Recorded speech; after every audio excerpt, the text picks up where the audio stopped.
sigamos disfrutando de la vida cristiana normal de la Iglesia. Capítulo 9. La organización de las iglesias locales. Ya que hemos observado la diferencia entre la obra y las iglesias, entre los apóstoles y los ancianos, entre la base de una iglesia bíblica y las sectas, ahora podemos proseguir a ver cómo se organiza una iglesia local. De acuerdo con la concepción actual, 3 cosas se consideran indispensables para la existencia de una iglesia. Además del grupo cristiano, que son los miembros, estas 3 son un ministro, un edificio y servicios eclesiásticos. El mundo cristiano dudaría de la existencia de una iglesia si aún uno de estos 3 faltase. ¿Qué pensaría uno hoy en día de una iglesia sin ministro? Llámelo pastor o llámelo como quiera, pero sin falta se debe tener a tal hombre. Por regla general, él está especialmente adiestrado para el trabajo eclesiástico, pero puede ser un hombre local o un obrero transferido de algún otro lugar. Cualesquiera que sean su trasfondo y sus títulos, él se dedica exclusivamente a los asuntos de la iglesia. Así, los que están en las iglesias están divididos en 2 clases: los clérigos, quienes se ocupan de los asuntos espirituales, y los laicos, quienes se dedican a las cosas seculares. Además, por supuesto, debe haber servicios de la iglesia, por los cuales el ministro es responsable, y el más importante de estos es la reunión del domingo en la mañana. Ustedes pueden llamarle culto o reunión, o lo que escojan, pero tal reunión debe tener por lo menos cada domingo, cuando los miembros de la iglesia se sientan en sus bancas y escuchan el sermón que su ministro ha preparado. Y naturalmente debe haber un templo. Uno puede nombrarlo local, lugar de reunión, capilla o iglesia, pero debe disponerse de tal lugar, llámese como se llame.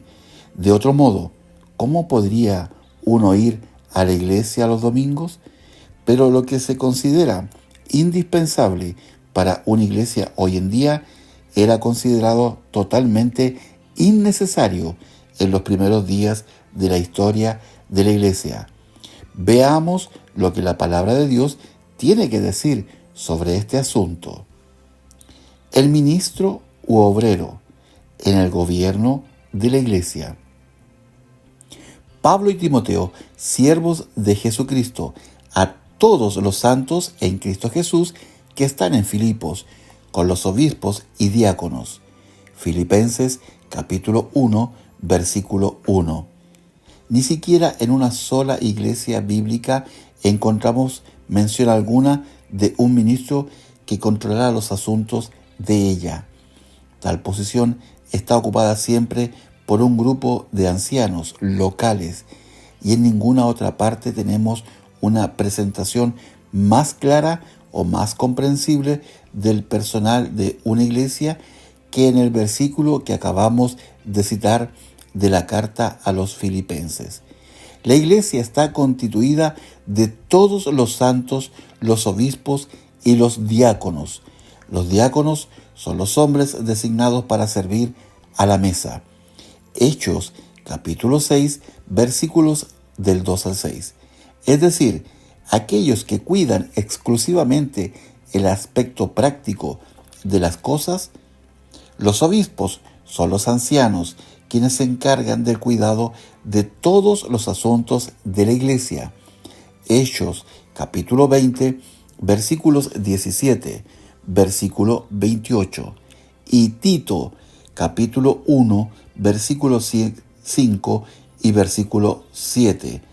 Ponen este asunto bien en claro. Y además de los obispos y diáconos, están todos los santos. Estas tres clases constituyen la iglesia entera y ninguna otra clase de persona puede ser introducida en ninguna iglesia sin hacerla una organización no bíblica. Antes de considerar los ancianos, miremos someramente los diáconos por un momento. Ellos no ocupan un puesto tan importante como los ancianos, los cuales gobiernan la iglesia. Ellos son escogidos por la iglesia para servirla. Son los que ejecutan las decisiones del Espíritu Santo a través de los ancianos y la iglesia, puesto que los diáconos tienen en realidad más que ver con la vida de la asamblea que con la obra del ministerio. Pensamos que es suficiente hacer solo esta breve mención de ellos. Hay dos puntos en relación con los ancianos que merecen una atención especial.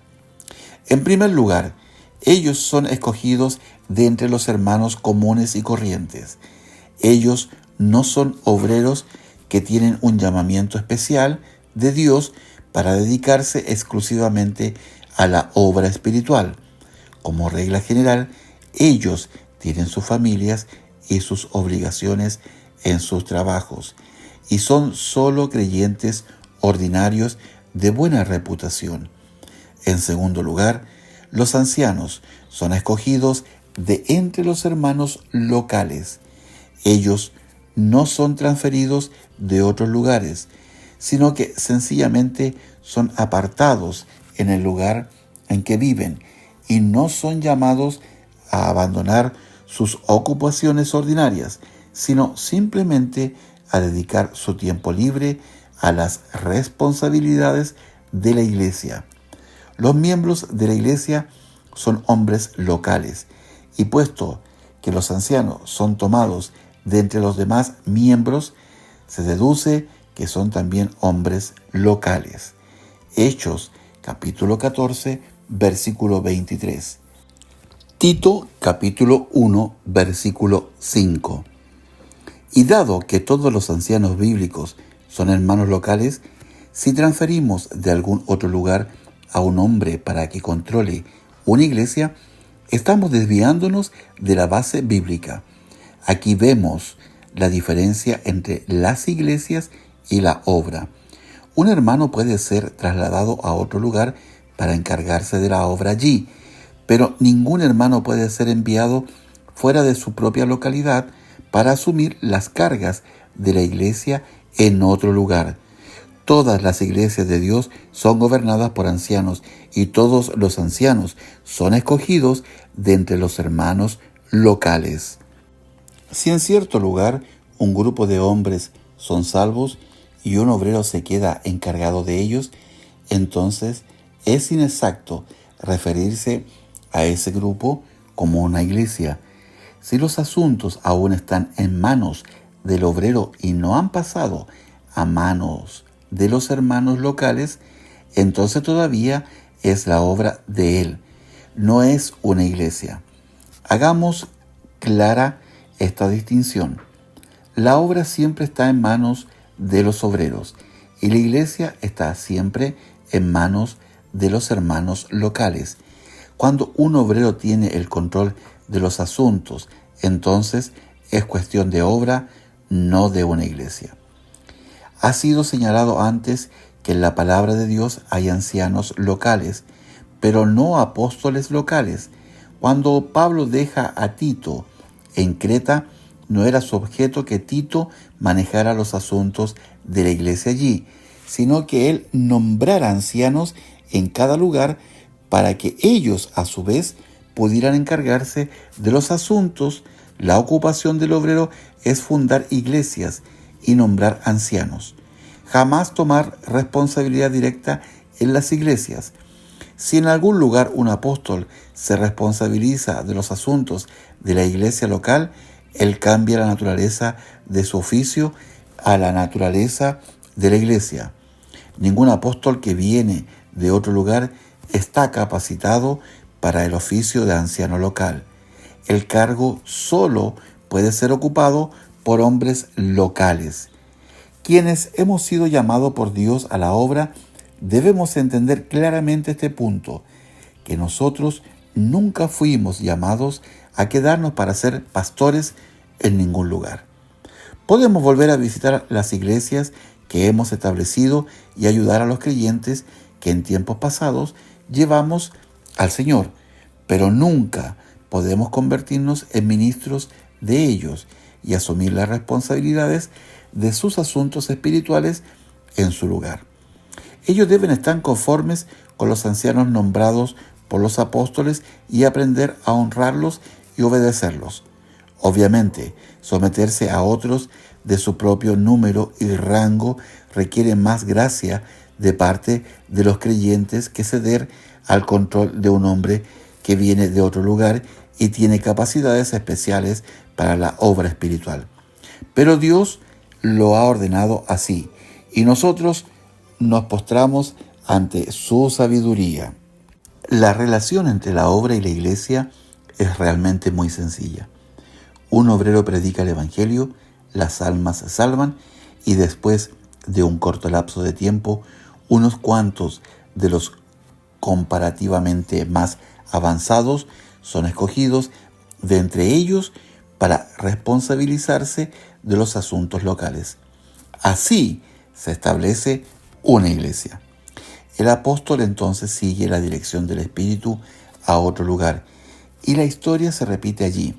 Así que la vida espiritual y la actividad de la iglesia local se desarrollan porque los creyentes se encargan de su propia responsabilidad y la obra se extiende continuamente, porque los apóstoles tienen la libertad de moverse de un lugar en lugar predicando el evangelio y fundando iglesias nuevas.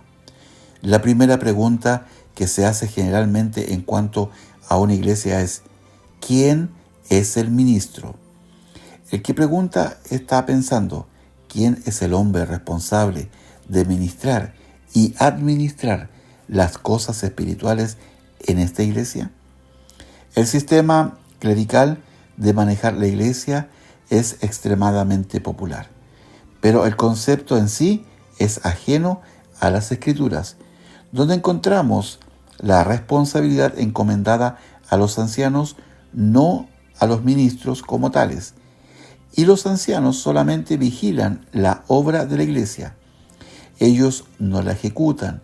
En lugar de los hermanos, si en una compañía de creyentes el ministro es activo y todos los miembros de la iglesia son pasivos, entonces ese grupo es una misión, no una iglesia. En una iglesia todos los miembros son activos.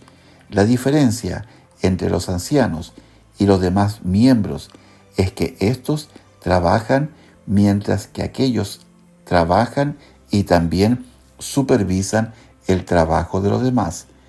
Puesto que hemos tratado con la cuestión de ancianos en otro lugar, no haremos más referencia a ella aquí. Jesús es el Señor.